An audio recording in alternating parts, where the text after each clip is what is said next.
Hey, how's it going? This is take two. I just scared the shit out of my cat, but I just got 22 perfect video moments down, and he just jumped up here and decided to put his body between me and the camera, and I'm looking around him trying to finish and trying to, make my points, and he's just getting more, like, he just messed me up, so I'm trying to move him out of the way, and he made me stop it, and I can't, restart it. So, yeah, he just really pissed me off, to be honest. And so I shoved him off the counter, and he got all startled, but he landed on his feet, and oh my God, I want to strangle that little guy right now. Anyway, I pulled a card from the Shaman's Dream Oracle deck. Oh, great. When he went on the floor, he kicked away my card. There it is. One moment.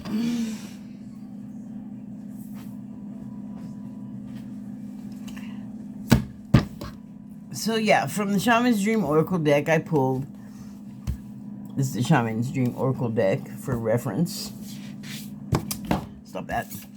I pulled the Eye of the Needle card. And you can go ahead and make the obvious association that you would make with this card, but pin that thought for the moment. I want to show you the other cards I pulled from the Wild Unknown Animal Spirit deck, which were the Buffalo card and the crocodile card that was adhered to the back of it. They came out together, and there was nothing I could do about it.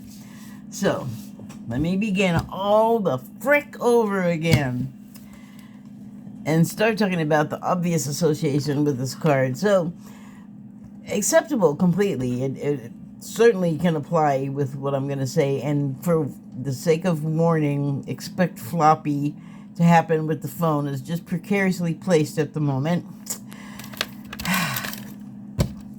So the obvious reference would be the biblical one that talks about, in part, a wealthy person not being able to fit through the eye of a needle. And I take that to mean they can't bring all of their rich guy crap with them. Like, you can't bring your steamer trunk full of your rich guy junk through this aperture.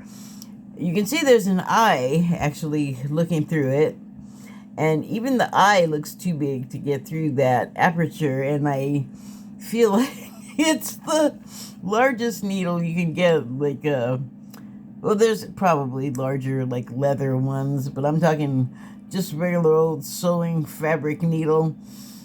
I think the largest one you're going to find is going to be an embroidery needle, and that's what this looks to be, but nothing the size, anything larger than a, embroidery thread, not going to get through there. So, the subtitle on this card is intentionality. So if it's your intention to try and drag all of that junk with you, you're not going to be able to. And I do want to say that I am thinking of, you can't take it with you when you go, as in when you pass away, you're not taking any of your physical stuff with you. Like, maybe the going through the veil is a metaphor for trying to pass through this aperture, and you can't do it trying to bring solid physical junk with you. Like, when you're ready to go through this aperture, you are probably not going to be composed of matter anymore. So you wouldn't even be able to carry or pick up your baggage. Hold that thought for now. So the other two cards I pulled one and two came out. And I pulled the Buffalo card. It's an earth element, according to this icon here. That's what that symbolizes. And calm in the storm, I guess, is what this illustration epitomizes. And the other card I pulled was a crocodile. And I will call them both paragons of patience in a way because, you know, regardless of what happens, these beings just have to like be present in the moment in the landscape because that's where they are. Like that now's the time. The time is now, 24/7. It's always that way. There's no variation. There's no fake. That's just like it is what it is. Have I cliched you to bits yet? But this guy, I was really going to town on talking about this guy because, for one thing, I think that we completely understand these animals. We look at them and we see something. We have our biases. For whatever reason, they could give us anxiety. We could be afraid of them. We know that they're meat-eating predators, and they the phrase "don't judge a book by its cover" comes to mind because, again, we will look at these and we have our fears and our biases. So we will look at these type animals, reptiles, and see the things that scare us, and then confer our fears onto them as if it were their actual personality or being, and not necessarily. But when I pulled the card, the first thing that came to mind was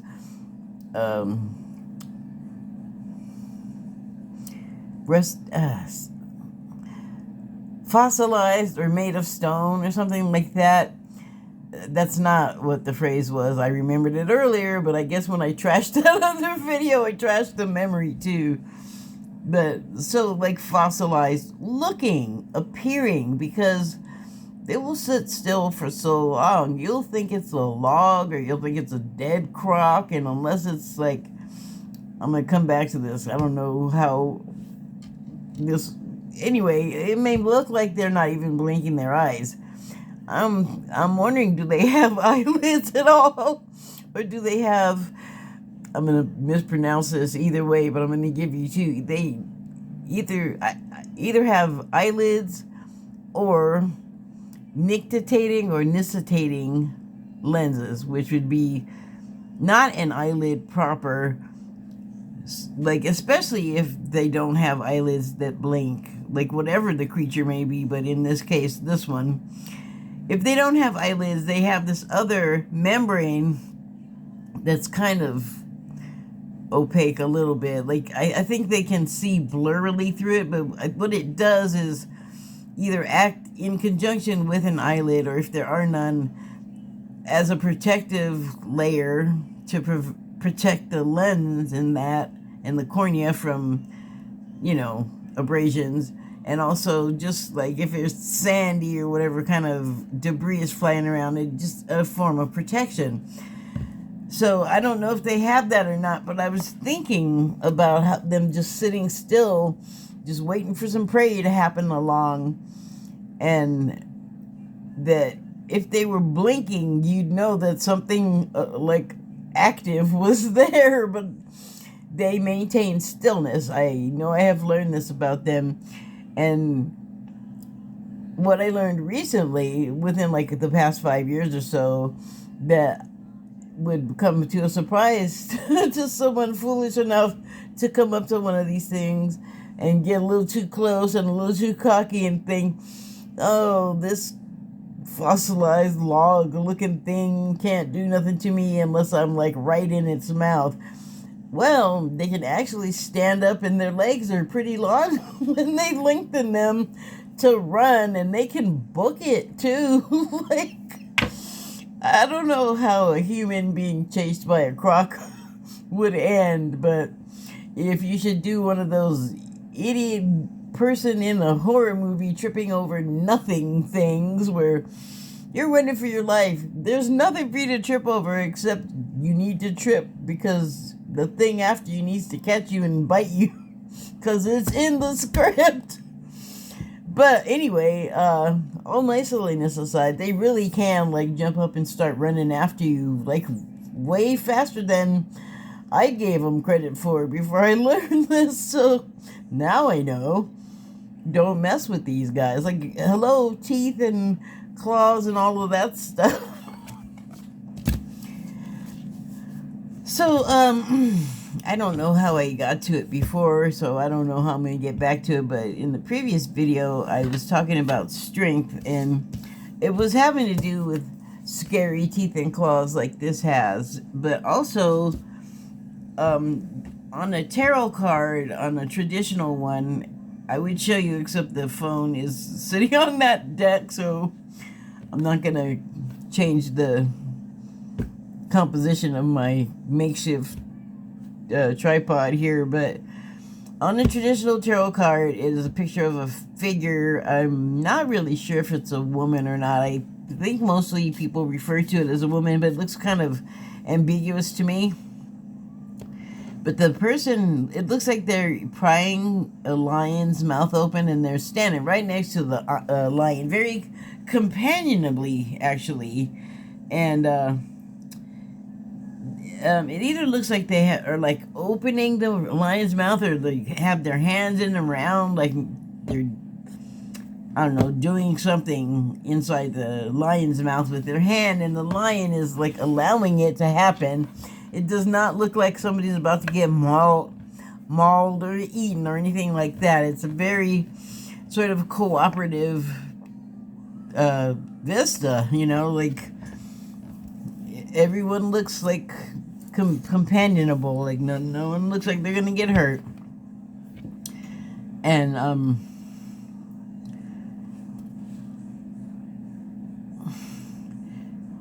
I think that is like a metaphor for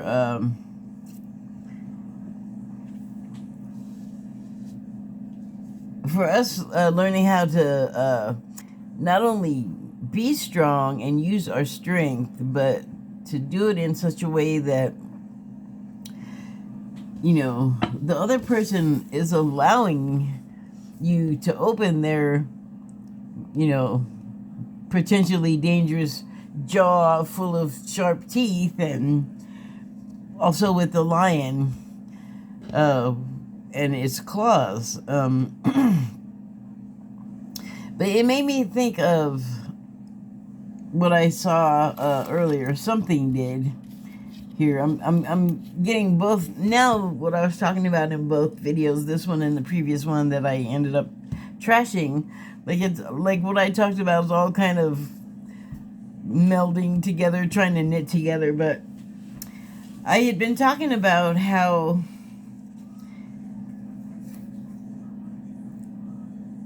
I saw this news report, and it was about how Oregon, the state of Oregon in the Pacific Northwest, which is the next state south of me, they had a problem with their Republican legislators in the House, I believe, in the State House, not showing up for votes. And there was a very important climate vote that needed to be passed, and it was like the Democrats wanted it and some Republicans, but I guess it was like the far right MAGA types were just not showing up for these votes, so then they wouldn't get passed.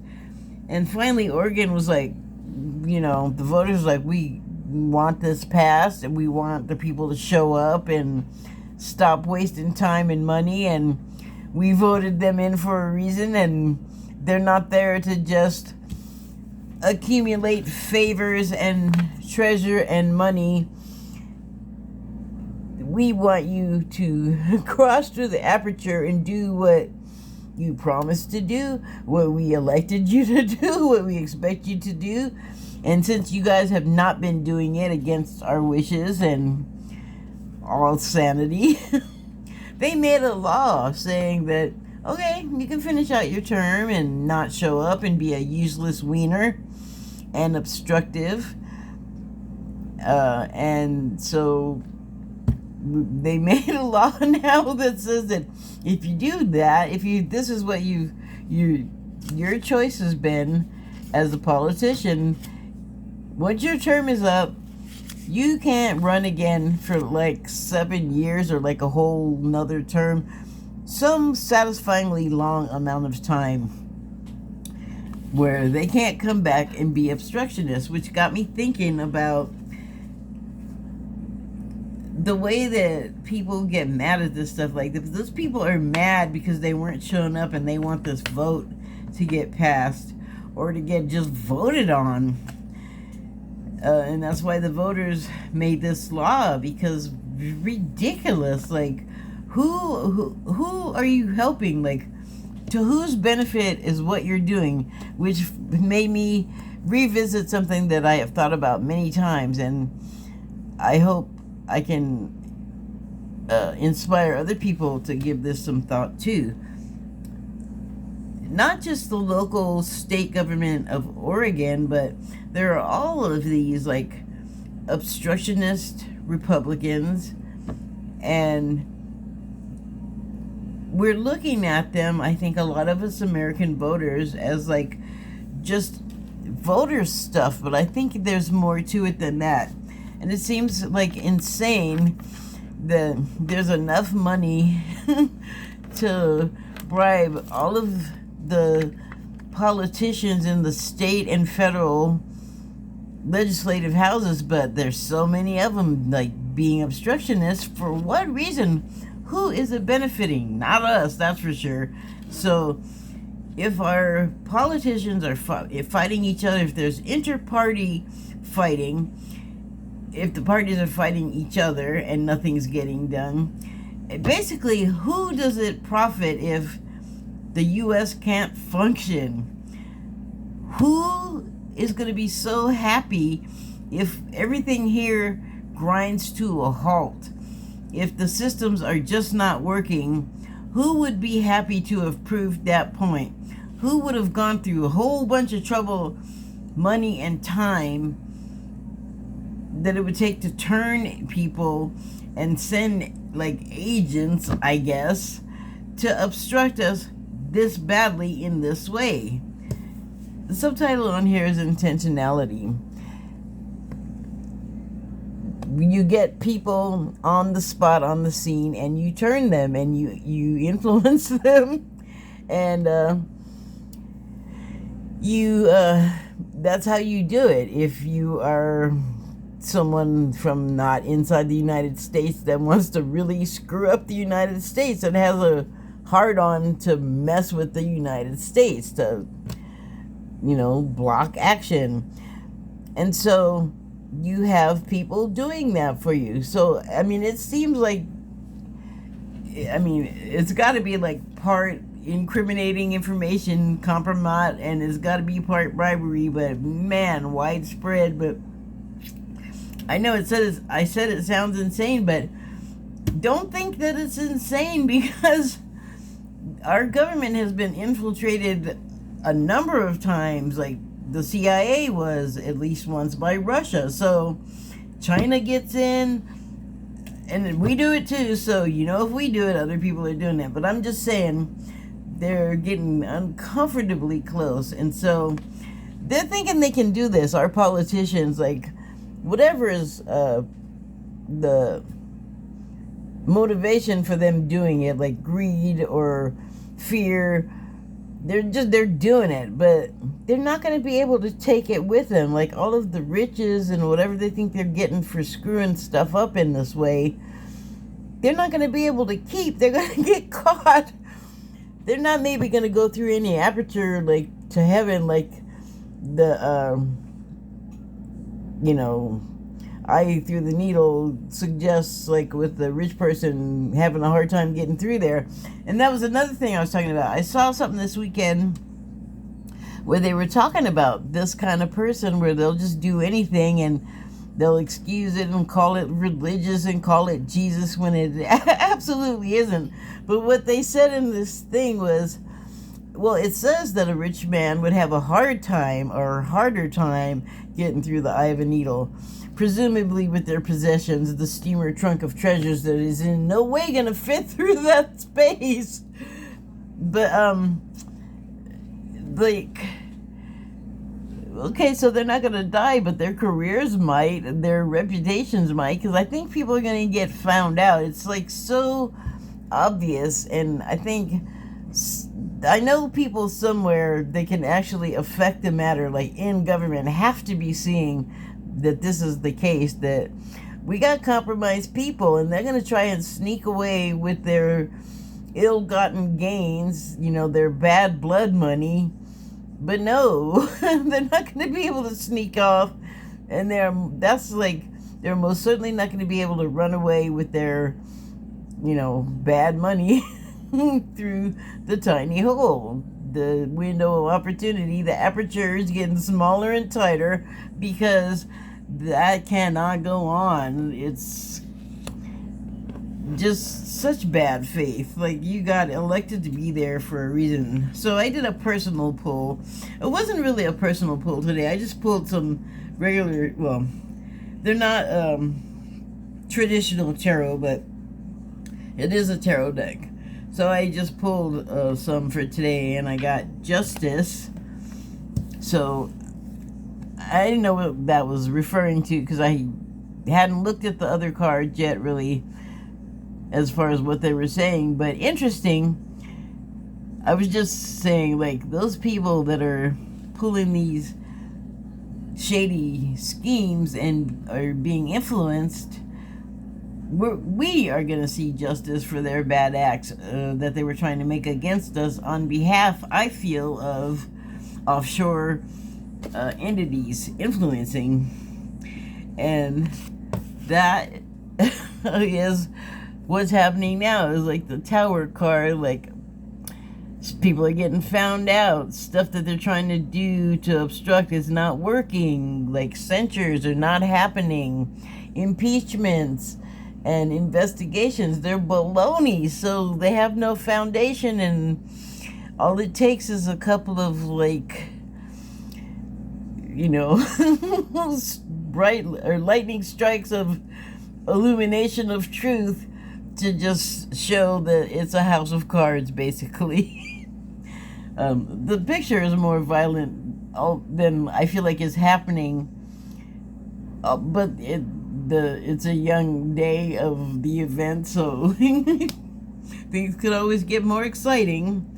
The next card I pulled was Seven of Wands, which I read as, like, pretty much what it looks like. Bunch of stuff happening, potentially coming for you and your sanity, but best thing to do is just shine it on, act like it's not happening.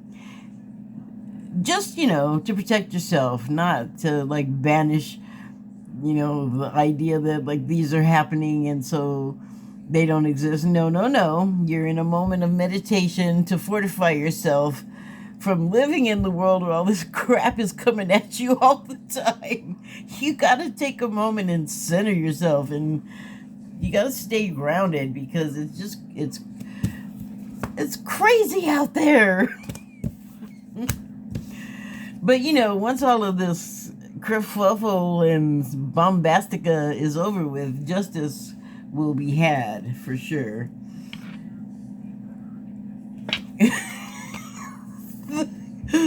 King of Wands with the potentially dangerous beast. They have an understanding. It's walking docilely behind him. He's not being stalked. He knows it's there. They have a kinship. That's what I feel like. And that is the message. If the wands indicate messages, that's the message I'm getting there. Also, more stuff on the way, fast approaching, gonna happen. Sure. I believe that. So, maybe, things being exposed, and that causes more of that. Exposures for, like, terrible reasons, selfish reasons, certainly not worth it. You're not going to get away from it. You're not going to get to keep your ill-gotten gains. You're not going to get through. You're not going to escape like in a pinch. No, you're too well lit up. You're backlit, you're front lit. Everybody can see you. And people are not happy. Like in Oregon, they're going to change the stuff so that you can't continue to be destructive and obstructive. And so we're going to go through it for some time. But once it's all over, we can know in our heads, in our minds, that it's all going to be... that actually looks like nighttime to me, but it doesn't matter. It's still going to be bright and hopeful, and there's going to be a regrowth of what we will come close to losing, what we have potentially lost, but it'll be like one of the few things that we can return to, like go back to, you know, like the good old days of having some honesty and integrity in our leadership, so stuff can get done that is beneficial to the people, so that people can count on who they elected to follow through on their promises and actually affect something useful, you know, in the society, instead of the opposite.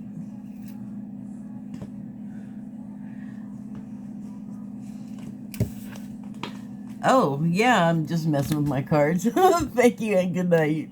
I think it's all going to be okay. Just, you know, roller coaster. Roller coaster times. Buckle in.